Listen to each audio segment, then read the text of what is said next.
And then we are back for the second to last time from YCS Prague, where we're going to show you the semi-finals now. yes, we are. And today we've got Valens Leteutre. Leteutre. You just have to speak it fast, then you can't mess it up. There we go then. And Güngör. Yeah. Yep. That part is easy. Güngör, yes. Yeah. Yep. All right.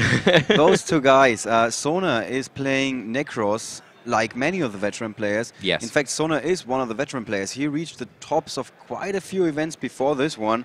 And Valens, we had him earlier, I think yesterday, when we were... Yes, it was the last round yesterday. Yes, when it was after the Burning 6 rounds of seeing Clifford, Yosenyu and Nekroz, we thought about, let's take a little look at Burning Abyss and how they are doing.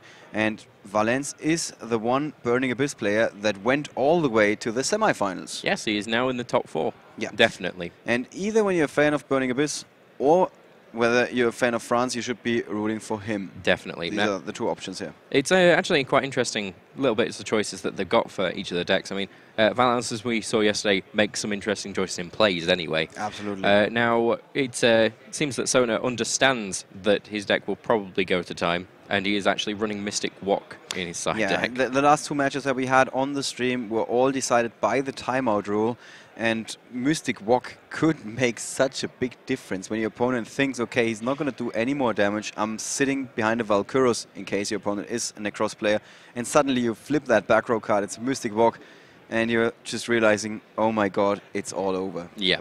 Now, I think we should probably go over to our players. They have been waiting long enough. We got the top 16 bracket for you guys first, so let's bring up the bracket, please, where you can see who made it to the top 16 apart from these guys. So let's try to bring that up. Where you can see that we had other household names like Alpay Engin, who we just saw in our top 8 feature match, for example, or also Muchi Ichie, former national champion of Germany, Chris Bose. We had him on the stream in the very last round of Swiss. Fabio Polito, the finalist of YCS Milan just a few months back. Peter Meyer, a runner-up of the German Nationals. Patrick Reeder, winner of YCS London 2013. And other household names, Michel Gruner, Europe's most successful player, winner of 3 major events. Piranowski made it to the top 8 a couple of times. Sona, we just introduced that guy. Luca also made it to the top 8 a couple of times. And Christopher Nielsen is one of the best players from Denmark. I think he might be a national champion, but I'm not 100% sure. As you can see, we got a star-studded field. And with that, let's take you to the table of 2 of those guys that are left now. Valens on the right-hand side and Sona on the left-hand side. And with that, we're good to go.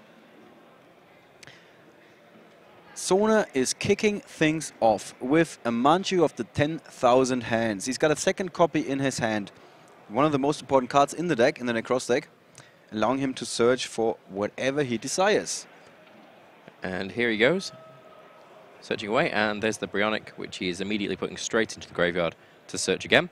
Yeah, and Sona usually does not like to play in the feature match. He doesn't like the extra pressure. He doesn't like that his temper, not exactly the temper, but his concentration is not as well as it is when he's playing over there in the main event area rather than in here. Now there is a cycle using a shirt.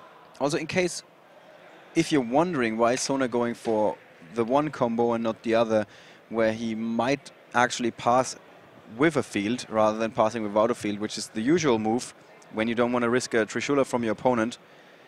Reason for that is he is aware of what his opponent Valens is playing. Well, because we had him yesterday on the stream, which is one reason. And the other reason, most of these guys in the top 32, whenever they are done with their matches, they stand up and take a quick look around. All right. So Sona is... So he's got a Valkyros out there. And the Manju. Yep.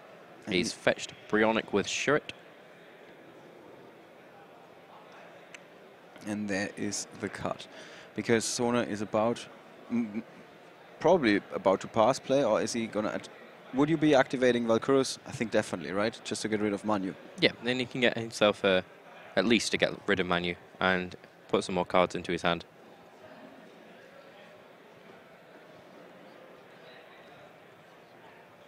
But it's a very nice big play to start off with. Yeah, good start for Sona, definitely. getting some cards in his graveyard.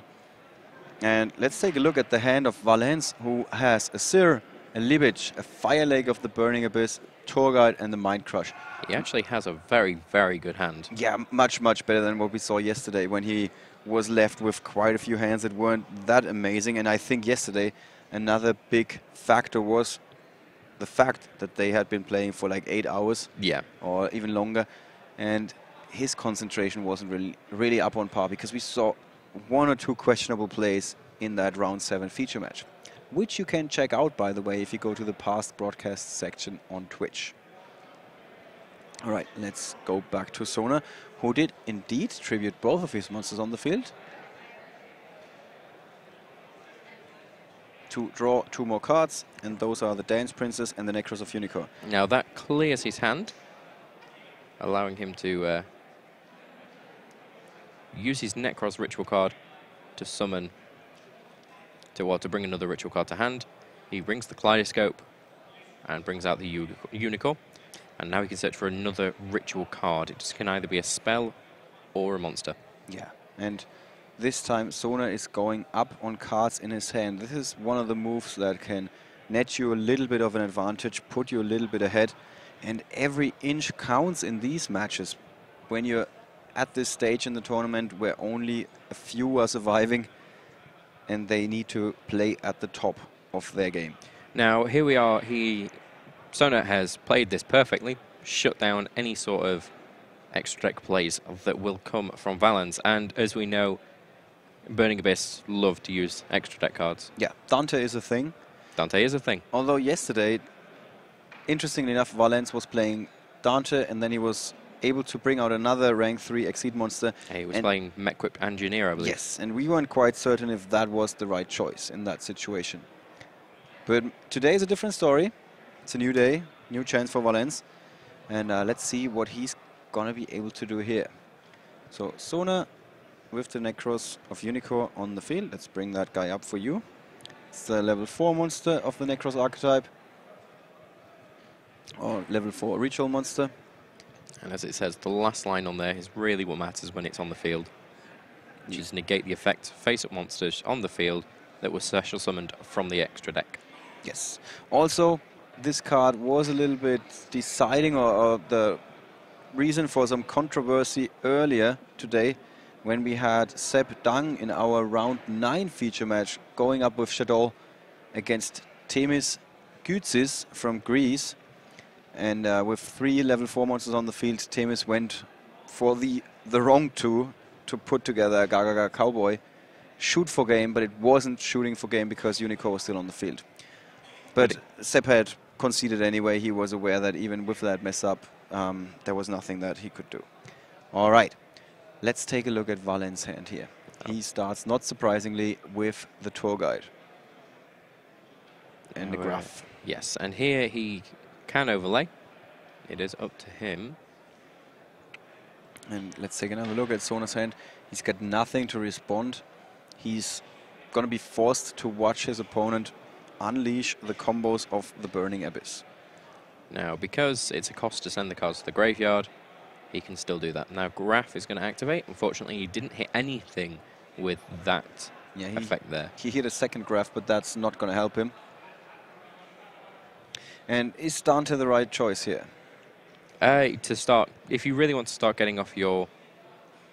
You want to mill cards to the graveyard? Yeah, to get those in the graveyard, to get your graveyard effects going, that's what you kind of want to do. Plus, it's got a big defense. It's not... And Güngör isn't exactly like a construct. You can't just... I believe he's going for a second one there as well. That's actually a really great idea, what he's going for, because he does have a Fire Lake in hand. Right. So these Dantes, they don't get any extra attack because of the effect of Nekroz of Güngör. But they have quite a big defense anyway. Yes. And that's a Scarm going to the graveyard as well. Ooh, Vanity's Emptiness being hit for a mill for 1 there. And dropping 2 cards face down, which is the Mind Crush and the Fire Lake. What do you think about an Acid Golem, number 30 Acid Golem in this situation when the Nekroz of Güngör is on the field? It means that it can attack, but as soon as you destroy the Nekroz of Güngör, you can no longer special summon. So it's a 2 double-edged sword, really. Yep, it's a big monster, but it has so many drawbacks. I mean, you have to remove one of its materials each turn. When it has no materials, it can't attack, and you take 2,000 damage a turn. Yeah, because sometimes that seemed like a good play when there's an Nekroz of Unicorn on the field, but not so much in this situation. Now, unfortunately, he now can't target any card on the field. So here's exactly what you were saying about earlier about Dance Princess being useful in very specific situations. Yes. And when you're staring down a fire lake, that's this is one of those situations. Yeah. Yes, exactly. Let's take a look at Sona's hand here. Okay, so he's getting rid of all those and targeting the Dance Princess. Yeah, that is quite interesting. The Dance Princess is forcing the activation of the Fire Lake of the Burning Abyss here. Or could he just wait for the Ritual Monster to hit play? He could have waited until it hit play and then activated it. But what he's going to see here, unfortunately, looking at Sona's hand, is a Raigeki destroying anything that he's going to summon. Okay, so Dante's effect. Brings back Seer and the Fire Lake. Yeah, and the fire. Yeah. Yeah. Ugh. Was it a Seer or was it a Scam? It was a Seer. All right. Seer was underneath one of the Dantes. Okay, Sona checking his graveyard. And with the Nekroz Mirror in hand and the Chin also very, very good against Burning Abyss. Yes. If you can get... He will stop any special summons. Yeah, with the Manchu of the 10,000 hands, he usually has a way to find a monster that he can then summon and put under the condition of the Chin. Now, currently, in Valens' hand, well, in his deck, sorry, he has not very much that can deal with that. He has a Phoenix Wind Blast. He has 3 of those, which will work perfectly for him.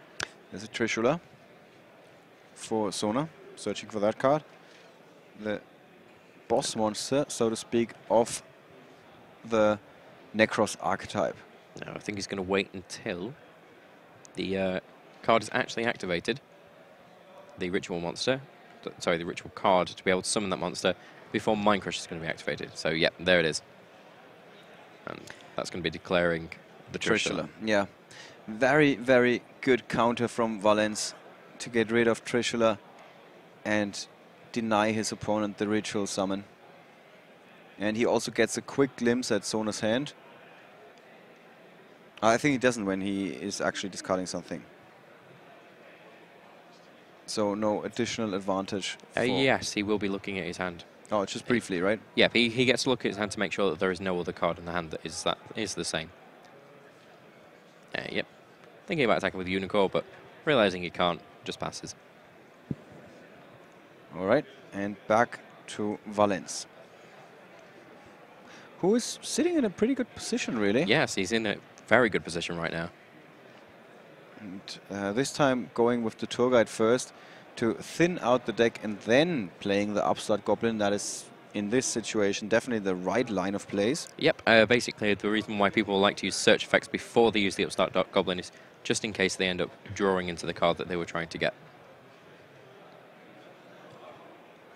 Because then they'll get 2 cards, another one that may definitely help. Yeah, and there's the graph.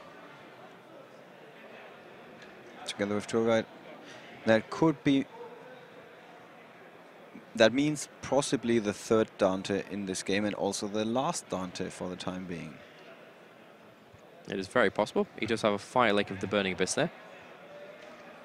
Yep, there it is. And dropping 3. And hitting a Seer. That's and also a Graph effect. Very good news. So Graph gets to special summon something and Seer also gets to special summon something. This is going just the way that Valens needs it to go. Yes, it is. Now, he has then used Seer's effect this turn, so he cannot special summon the Seer that's in his hand, but he does have a Skarm and a Libic, which he can. In fact, there we go. It's just special summoned a Skarm from the graveyard, I believe. Yes. And now Graph He's going to get his effect special summoning from the deck. Graph getting to work. The interesting thing is, Valens is definitely undefeated for like 3, 4, 5, 6 rounds in a row now, because he was on the bubble in our feature match yesterday evening. And so he wasn't allowed to drop any more matches. He won all of his matches today. And now the top 32, top 16, and top 8 match. So actually 7 matches in a row that he's undefeated. So quite the streak, really. Yeah, he's doing extremely well, especially because, well, he is the last Burning Abyss deck in contention. Yes.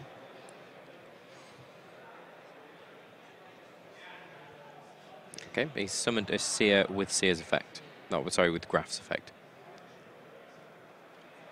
It's such an impressive field. Now the Upstart Goblin, at the very end of all those searches and special summons, making sure that he finds a life card, a card that can really help him in this situation. It's a mask change too, and I would say that is a life card. Yes.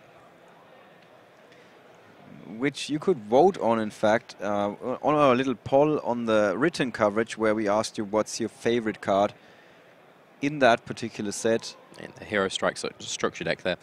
Now he's going to attack over. That is the Acid Golem now. Yes, the Acid Golem has come out. So for the time being, no drawback for the Acid Golem. But unfortunately, with this attack over Unicorn, there will be. Dante only actually doing 2,000 damage to the life points as well. Yes, so and much more important, they switch to defense position at the end of the battle phase. That is correct. Now, it's just checking there whether that's correct. And then they both turn to defense position. Now, in main phase 2, it is usually a good idea at this point. Oh, wait, no, he can't special summon anymore, so he won't actually be able to overlay the Downed Magicians. Right. So, Valens put himself in a slightly tougher spot there with the Acid Golem. Correct. Now, as I'm sure... Then he can get rid of it with the Fire Lake, though, if he really needs to. And with 3 Mana Branch of the Burning Abyss in hand, he can go for yet more special summons in the turns to come. So that is his field. Face down Mask Change 2, Fire Lake of the Burning Abyss, and play is back. After that quick search for Skarm, play is going to be back to Sona. He did have a Skarm, right? Yes, he did. He's just no, he special summoned the Skarm. He didn't actually detach it, as far as I'm aware. I think, no, he brought back Skarm with Series effect. Yes, it's underneath the Acid Golem. Ah, right. But I believe. Oh, that could be Livik. It's hard to tell. Okay, so there's the Mask Change 2, in case you're not familiar with the card, allowing you also actually not that useful in this situation because none of his monsters have a level. Okay, so banishing the 2 there. To get a Ritual card. Now, unfortunately, Mass Change 2 cannot be activated. Yes. But Sona still got some... The Raigeki is actually not a bad card in this situation. It is and it isn't. You know, it's denying the opponent the Fire Lake of the Burning Abyss, but then again, the Dantes are going to trigger. That's correct, the Dantes and the Seer. And the Seer. So, just a split second later, the Burning Abyss player will have a field again. And it can also have a Dark Claw at that point as well. It's very bad news for Sona, but he should be aware of that this could happen.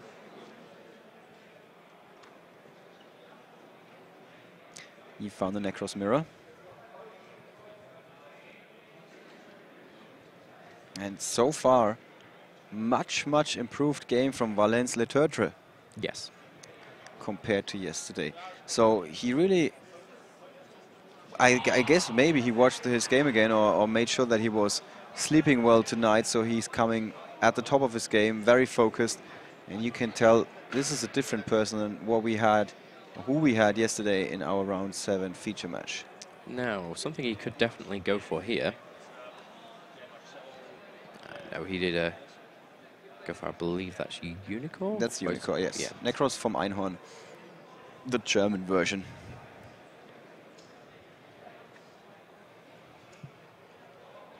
Okay, he's discarding it.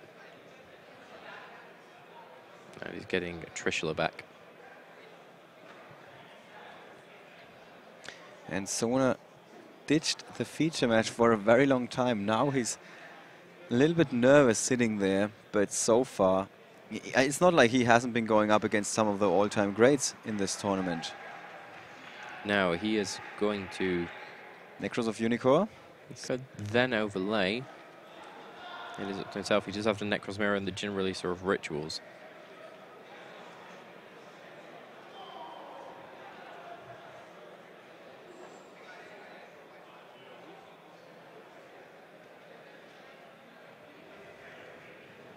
Right.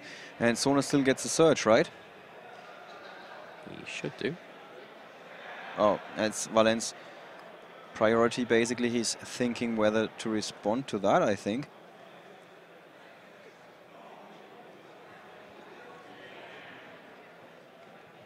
Yeah, it does have options.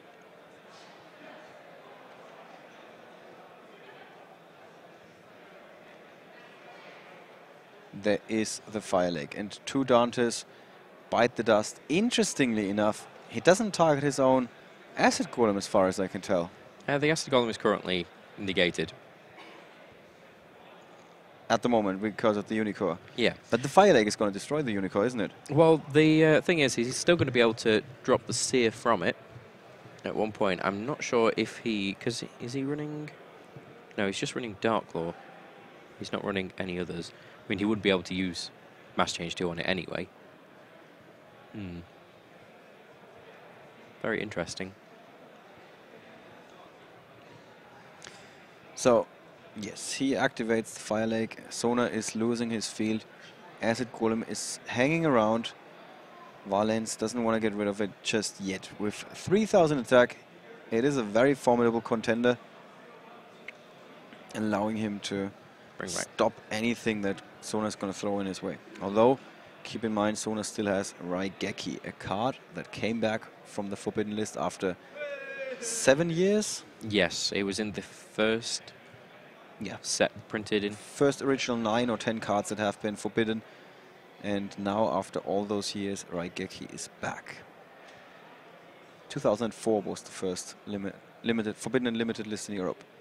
Now, interestingly, yeah, he has kept a bit of a field there, which isn't necessarily a good thing when he knows that his opponent has a Trishula. Yeah, did he bring back anything with Dante that just immediately got destroyed because of the Acid Golem?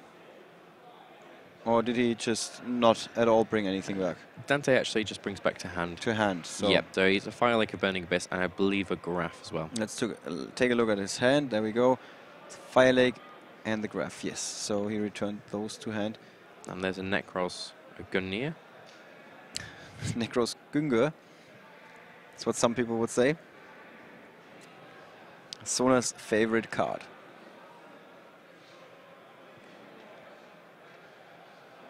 And now he should be aware that Valens is most likely not going to have anything in the back row to stop him. There's still a chance of Raigeki break or Phoenix Wind Blast, generally speaking. But I think that Sona is... He knows that he now has to go big and make a big play to change things a little bit and get the upper hand on the table.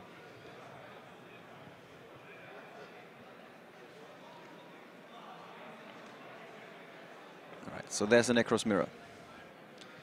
What is he going to go for? He has some options. I guess, well, sure, it's going to go. It's going to be used for the entirety of it. And I believe he's still... No, he didn't actually... Okay, he did it with the Jin. With the Jin, and now he's going to special summon the Nekroz of Trishula. Which will be able to banish Acid Golem of Destruction. Not just that, it's also getting the effect from the Jin, preventing Valens to special summon any monsters. And since Sona had... It's in a way, it's a little bit of a risky move, isn't it? With no backup. If there would be something like a Raigeki break, I mean, he would have to activate it in response, Valens. But still, Sona would lose his field. Definitely. I mean, he can't even activate the Mass Change 2 in response because Acid Golem's destruction is stopping him doing that. Yeah, and apart from that, he doesn't have a level. And this is true. So, Trishula hitting play, and it's gonna give Valens quite a few problems. Yeah, we're just waiting for... We heard Alpay Engin in the post-game interview in the after the last match in the top 8, and he said, it's just a matter of time until I bring out Trishula, and then the game is over. This is his whole game plan against Clifford. He has just put the Jin back into hand. Is there a reason why he cannot use the Jin for that? I'm not sure. I would have to look at the text. Of the Jin? Not of the Jin, of the mirror. Of the mirror. No, we don't actually have that there. Yeah, the mirror is no longer on the field, so we don't have it here. But we have another file, so let's make sure. The mirror allows you tribute monster from your hand or field and or banish Nekroz monsters from your graveyard. So there's no reason why not.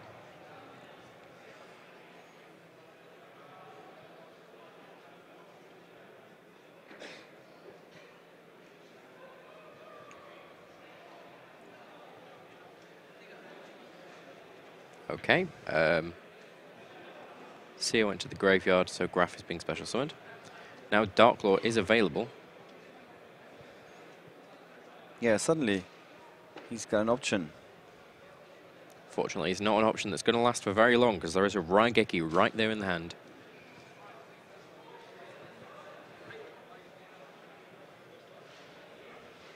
Mass Change 2.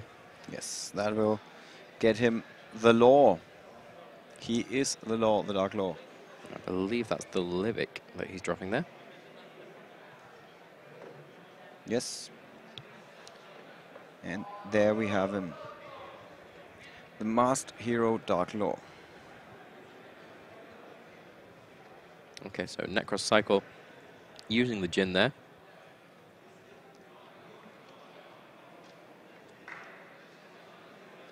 And it is now summoning Claus Solus, I believe. I believe that was in there early enough.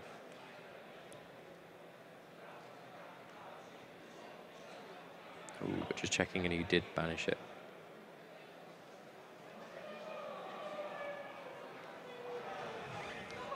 Masked hero so good against the Nekroz archetype.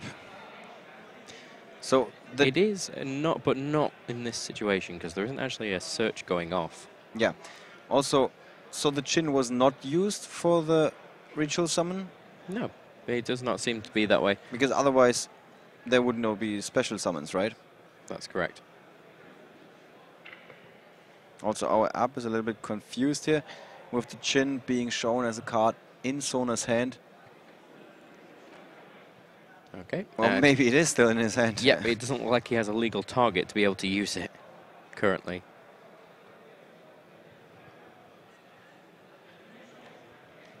Yeah, they've just had a little bit of a confusion over it. Trying to figure out what it is that he can do.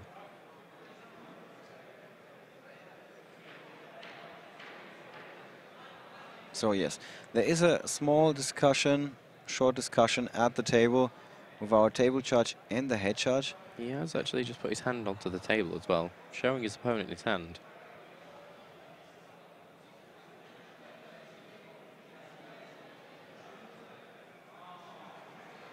Now, I wonder if he's had an issue hasn't just realised that he's just put his hand face up.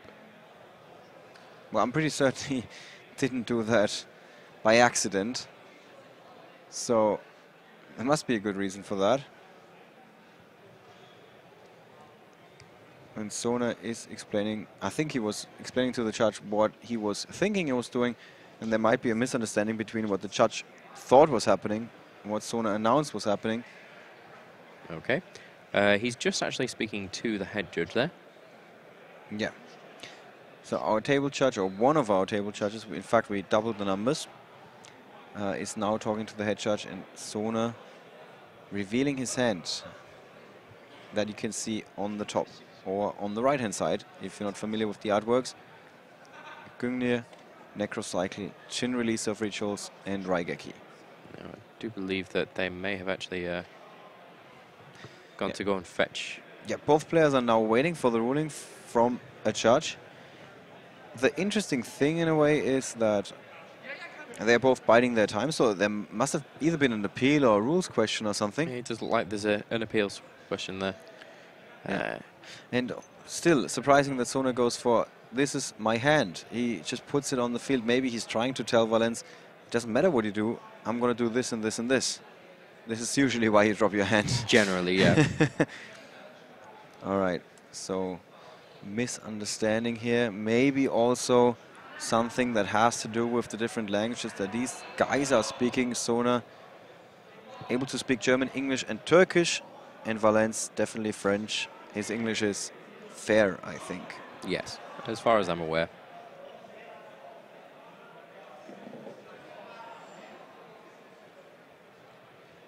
All right. Now let's take a quick look at Darklaw. Yeah, also maybe in the meantime we can bring up the top 16 bracket for you guys again while this is happening, so you got something to check out again, where we can run you through the results and stories that we had there. There you go. So as you can see, Alpay Engin only dropping one single game all weekend, and that was in our top 8 feature match, now going up against Denise Bequiri, who kicked out his countryman Fabio Polito, the runner-up of YCS Milan. And for the third time in a row, there could be an Italian YCS winner. Yes, that is correct. But as we know, Alpay has gone pretty well all the way through. And as you asked me last round, has it affected Alpay's confidence having to drop a game? No, not at all. Not at all, no.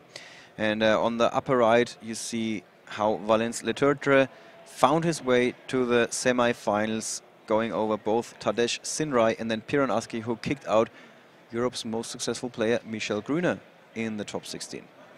In the lower bracket, we got the Danish, I'm saying champion, not national champion, because I'm not 100% sure, Christopher Nielsen, who first had to overcome Luca Cettoni, but then he got kicked out by Sona Güngör.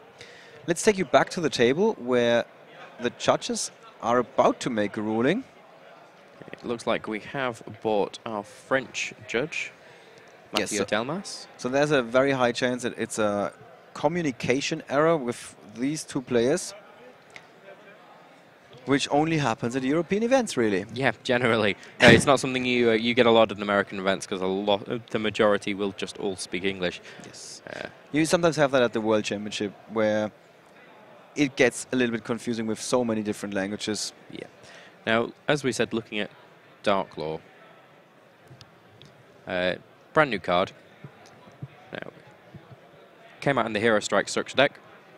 Seen a lot of play ever since it came out. Yes. Everybody was really, really hyped up about the fact that it was coming out. Also the most liked card, according to our poll, on the written coverage side, which you can check out in the meantime while little is happening in our feature match, where you can participate in polls for the first time this weekend. Yeah. Or check out the deck feature, for example, from Alpay Engin. So you can see the most successful deck at this point in time and check out what Alpay is running and why. Definitely. Now, it's very interesting seeing Burning Abyss against Nekroz. I mean, if you could just remind me, what was he against? What was Valens against last time we saw him? The last time he was going up against Yusenyu in round 7 yesterday. But he must have beat a lot of Nekroz. Yeah. All the way to get up there. And it'd be nice to see exactly how he did that. Speaking of that, we had 608 players originally showing up for this event, with the majority being French. Yeah, with the majority of these guys being German players, in fact, making this almost a German event, is what some people were saying. And we could probably have a look at the that there. Our I don't think we have that breakdown. Yeah, we don't have that ready. However, we do have the stats here in front of us. So 608 players yesterday, and 31% of the field was playing Nekroz. So it was the most popular deck going into the event. And then the question is always, is it the right choice for the event, even if it's supposedly the best deck? And you can tell that by comparing the numbers, the initial numbers, to the numbers at the beginning of day 2. This is the day 2 deck breakdown. And as you can tell by that long bar, Nekroz went up to 53%. Absolutely huge increase from the day before, as we know, from 31 to 53%. Clifford, almost just slightly dragging behind at 23%, is now only at 20% at the start of day 2. Yeah. However, Clifford is no longer in the competition at this point in time. I don't know, there has been just slowly declining line that has just dropped straight off from 23% to 20%, 19%, and now just 0%. Regarding our game, we have just received news, let's go back to the table, that the judge had made a ruling, and it is a game loss for an illegal activation. Right. So there is a very good chance that something like that has happened before for Sona, because very often that's just a warning. But the judge then has to upgrade the penalty if it happens repeatedly, or if it's a very severe case or something. Of course. Yeah. But just to clarify, because I know some of you guys might get that right and jump to conclusions, it is not cheating. It was just an illegal activation of a card that Sona was not allowed to. It's a mistake. Yes. And this is why he's going to get penalized for that. And the penalty in question is going to be a game loss. So they are going to move swiftly to game 2. Yes. The players are allowed to side deck, of course. Yep. Because that's just like the normal finish of a game, like if one player wins. And with that, let's take you back to the table where these guys are still shuffling up and now exchanging cards between the main and the side deck. And they can see the judge writing down the penalty, and volunteers in the back also going over what was happening again and exchanging some pleasantries, how to best operate the app that gets you the cards that we can see on the right-hand side. So yes, a little bit of confusion. Fortunately, we do have a video camera on the field, so both our head judge as well as the table judge could take another look at that situation, what was happening there, and that is how they indicated that the correct penalty in this situation was a game loss. Now, this actually puts Valens in a fantastic position because he has basically won game 1. Now, he is going to be looking at his side deck and thinking, what can I do right now, right here, to be able to take the entire match just with one game? All right. Is there anything in particular that you think could make the difference? Now, currently, we know from before that his side deck isn't fantastically geared towards it. He does have a mistake in his side deck, Max C, Effect Veiler, and the rest is more geared towards beating Clifford mostly. Yeah. Twisters, Mystical Space Typhoon, Fairy Winds. Torrential Tribute would be a great option to be playing against Nekroz, and a Mirror Force. Right. Just because nobody ever expects a Mirror Force. What about Sona? Sona has his Denko Sekka ready and waiting to be able to stop any sort of floodgates and stop any sort of anything that's going to stop him playing Yu-Gi-Oh! Now, Twister itself is ready and waiting for Vanity's Emptiness or anything else that's going to stop him, again, playing Yu-Gi-Oh! He runs Vanity's Emptiness himself. Now, it's kind of a double-edged sword, but not always terrible, because especially against Burning Abyss, because Burning Abyss want to special summon. If they can't special summon, then they can't do anything. Now, Sona actually only runs 2 Ice Hand and 2 Fire Hand. In equal amounts. Most people play 3 Ice Hand and 2 Fire Hand. Yeah. That's because eventually against the Clifford matchup, you don't really have any use for a Fire Hand. It does not special summon another monster, it just destroys. Royal Decree is a fantastic card to be putting into Nekroz because you don't play trap cards. Mystical Space Typhoon, just a bit more removal. He's already running 2. We generally advise people, main 3 because your game 1's still important to you. Mystic Walk. We were talking about that initially. It is a card that shines when this game goes to time, and this has happened before in both the top 16 and the top 8 matches. I believe most games that we've had with Nekroz have gone to time. Yeah. And with everything that they've got a Valkyrus to just basically make sure that attacks aren't going through, and then just to increase their own life points just enough to be able to get through that if they can't get out a Unicorn to negate any Gaga Cowboys that may attempt to come and just bring those life points a little bit lower. And Sona Güngör in a very, very tough spot now, having lost the first game to his own mistake, to an illegal activation, well, game loss, not just warning. And, well, Valens Leteutre also might be a little bit fussed after that. Yeah. That's not how you want to win, generally speaking. I mean, neither player looks very happy. Yeah, although Valens is Sona's on the receiving end here, while Valens was he's at least getting the victory from the first game. All right, and now we're ready for the second game. It's very important to focus again, to not be too upset about what happened in the first game for Sona. And he's had to deal with defeats before, so I don't think he's going to be... He's had to deal with something like this before, but it's still shaking him a little bit. You can see that on his face. Yeah.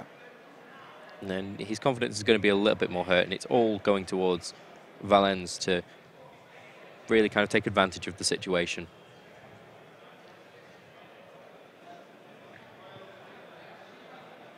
All right.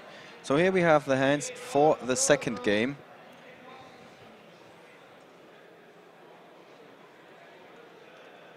Now, the two preparation of rights, Nekroz Embryonic, Nekroz of Valkyros, Manju of the 10,000 hands. Is in the hand there. Valens has his mistake. He has Mind Crush, Scam, Graph, and Mathematician. Mathematician has just hit the field. He's going to be searching and sending to the graveyard, and that's a Scam, ready to set up for his next turn. Right, there is the Mathematician. Let's bring that guy up. You see that quite often in Burning Abyss, but not in any of the other decks, really. The only other deck that really like to do is Shadow. Mostly because it's an Earth monster you can use for Shekanaga, and also you're dropping some effects into the graveyard.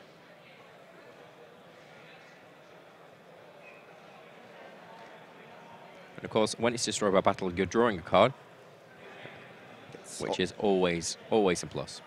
Yeah. So two face-down cards, the Mind Crush and the Mistake. And the Mind Crush is crucial because it is the answer to Trishula. Sona's hand, 2 copies of Preparation of Rights. Very important, very strong card. And he's just drawn into the Shurit. With a Manju and a Brainek, he's got a lot of options. Now, fortunately, there is a mistake there. It's going to stop him from adding any cards from his deck to his hand. Yes. So, very good hand for Valens. Which actually closes off his entire hand. He cannot do anything under a mistake. So Embryonic happens, and there is the chained mistake. There is nothing that he can do now. His hand is completely useless. None of his cards can be activated. Let's bring up Mistake for you guys. So Sona is now forced to drawing cards, and after he has just taken that game loss in the first game, this is definitely not the situation he wants to be in. He is in a world of trouble. Especially because none of the monsters in his hand actually have enough attack to be able to get over Mathematician. And sure, it does have a rather small defense, though, so he has got that going for him there. But Tour Guide from the Underworld is now going to hit play. Yes, and generally the search that he's going to get is Graph, although he does have one in his hand. He could be going for a Seer. Yeah, with that Scam in the graveyard. And Valens also has a Mathematician in hand. And with Sona not having a MST or a Twister or something to stop the mistake, he is in a very, very tough spot. He is in a lot of trouble. So many good cards. Preparation of Rights. Normally you rejoice when you draw into that card in that deck. Here, in that particular situation, not so much. It reminds me a lot of the European Championship where Chris Buntalidis won against Michael Gruner's Dragon Rulers with one card that shut down everything that the Dragon Rulers had going for them. Yeah, it was also a continuous trap card, I don't remember. Imperial Iron Wall? Can't banish cards, cannot summon them. I think it was Imperial Iron Wall. And that one card, he flipped it on his second turn or on Michel's first turn, and the game was over. And there's a Mathematician and a Tour Guide up there, and oh, the Graph hits the graveyard.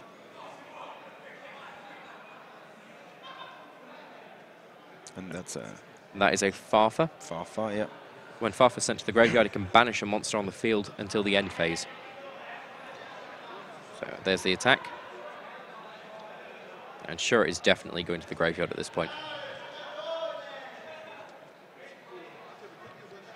Wow, and such a commanding position for Valens Leteutre. I mean, if this is what happens in his games, you are not wondering how he's taking out those Nekroz players.